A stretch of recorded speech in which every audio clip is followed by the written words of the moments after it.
The most unique NBA offseason in NBA history is underway. And in regular years, we'd be gearing up for a new season. But this year, free agency hasn't even started and will take place in the fall and the winter rather than the heat of the summer. So what is the talent like in this year's free agency class? And who are the players that are going to be inevitably switching teams? In today's video, I'm telling you about some of the NBA's top big men in this year's free agency class and where they'll sign.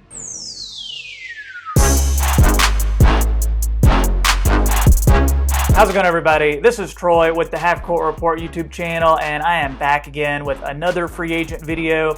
And these are the videos where I predict the destinations of some of the NBA's top off-season free agents. So if you follow this channel, then you've probably seen a few of these videos already. I am focusing on some of the forgotten big men that I think are still a little bit underrated. Maybe people aren't paying a lot of attention to. So for this video, if you enjoy it, as always, make sure you hit that like button.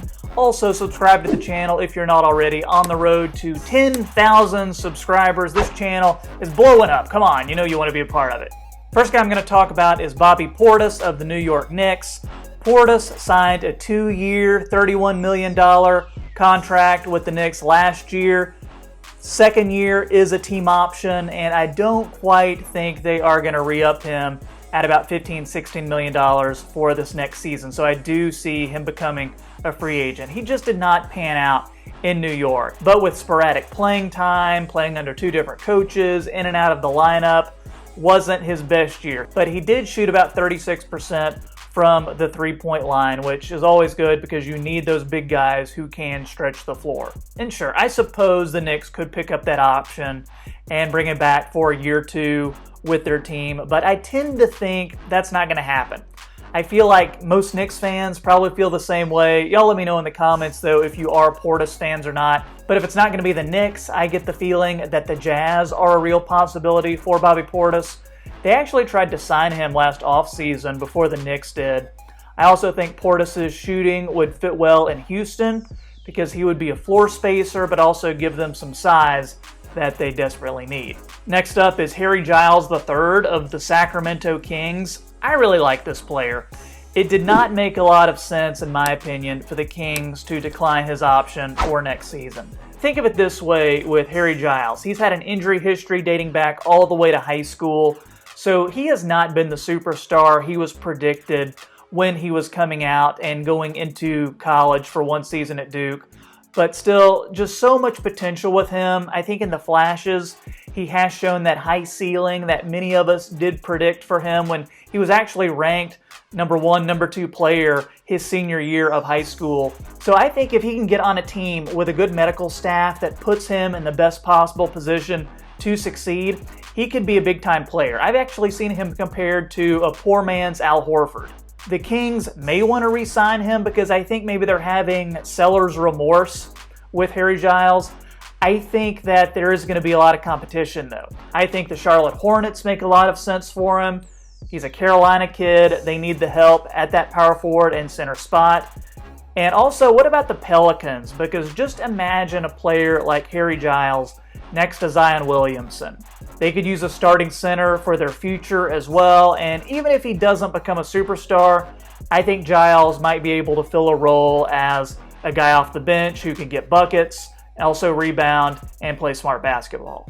Next player I'm talking about is Andre Drummond of the Cleveland Cavaliers. So he has that player option for almost $29 million. So let's just assume in this case that he is going to pick up his option. Remember, he was part of that Detroit Pistons team for several years. They ended up trading him to Cleveland and really got next to nothing for him when they did trade him because his value is just at an all-time low. But I still have property on Drummond Island.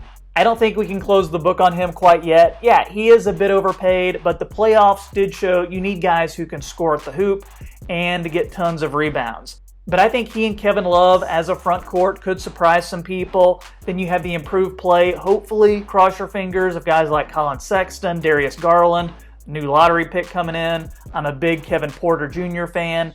that could at least make Cleveland competitive on a nightly basis. Another thing, Cleveland allowed Drummond to shoot threes, which is something he'd never done before. He shot almost 2 per game, and that could help him net a larger payday when he is eligible again for free agency. Other than the Cavs, I also like the Raptors as a team that might look at Drummond at some point. I think he would really go well in Boston too. So in both cases, for the Raptors and the Celtics, I see him as that brute enforcer, inside the paint kind of player. He's a really good player to have too when you're battling with the other big guys in the East like Joel Embiid and Bam Adebayo.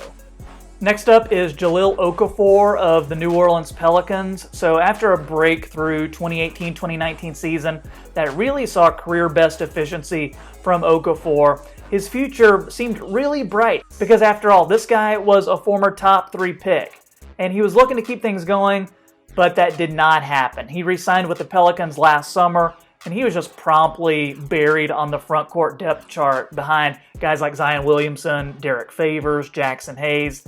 He was glued to the bench. But to Okafor's credit, when he was called upon, he was ready, and per 36 minutes, he was as good as ever. Over 3 assists per game, over 60% shooting from the floor. His big thing, though, he is terrible on defense, as has always been the case ever since he was drafted. I would like to see Okafor on a team like the Memphis Grizzlies. I think he would work really well there, backing up Jonas Valanciunas. Then if he plays the 5 spot with Jaren Jackson Jr. at the 4, that would really help in offsetting some of Okafor's defensive liabilities. Maybe the Portland Trailblazers could help rejuvenate Okafor's career. Then I think also a nice inside presence for the Golden State Warriors too. He can do the dirty work while guys like Steph Curry and Klay Thompson just bomb away from outside. Finally, let's talk about Meyers Leonard with the Miami Heat. I think he could draw some interest. He offers up some intriguing skills that could benefit a few teams. Leonard is one of those centers who can actually shoot though, which we all need. He shot over 41% from 3-point range this season and has shot as high as 45% in his career. So let's keep Miami on here as a team that could re-sign Meyers Leonard. I also like his fit with the Bulls. I think he could play inside or outside with Wendell Carter Jr., or maybe have him on the court with Lauri Markkanen and kind of have 2 poor man Dirk Nowitzkis out there at the same time. I think the Hawks are also a good fit. Trae Young would really set him up for some good looks, and I think that he would complement Clint Capella well when they're out on the floor together.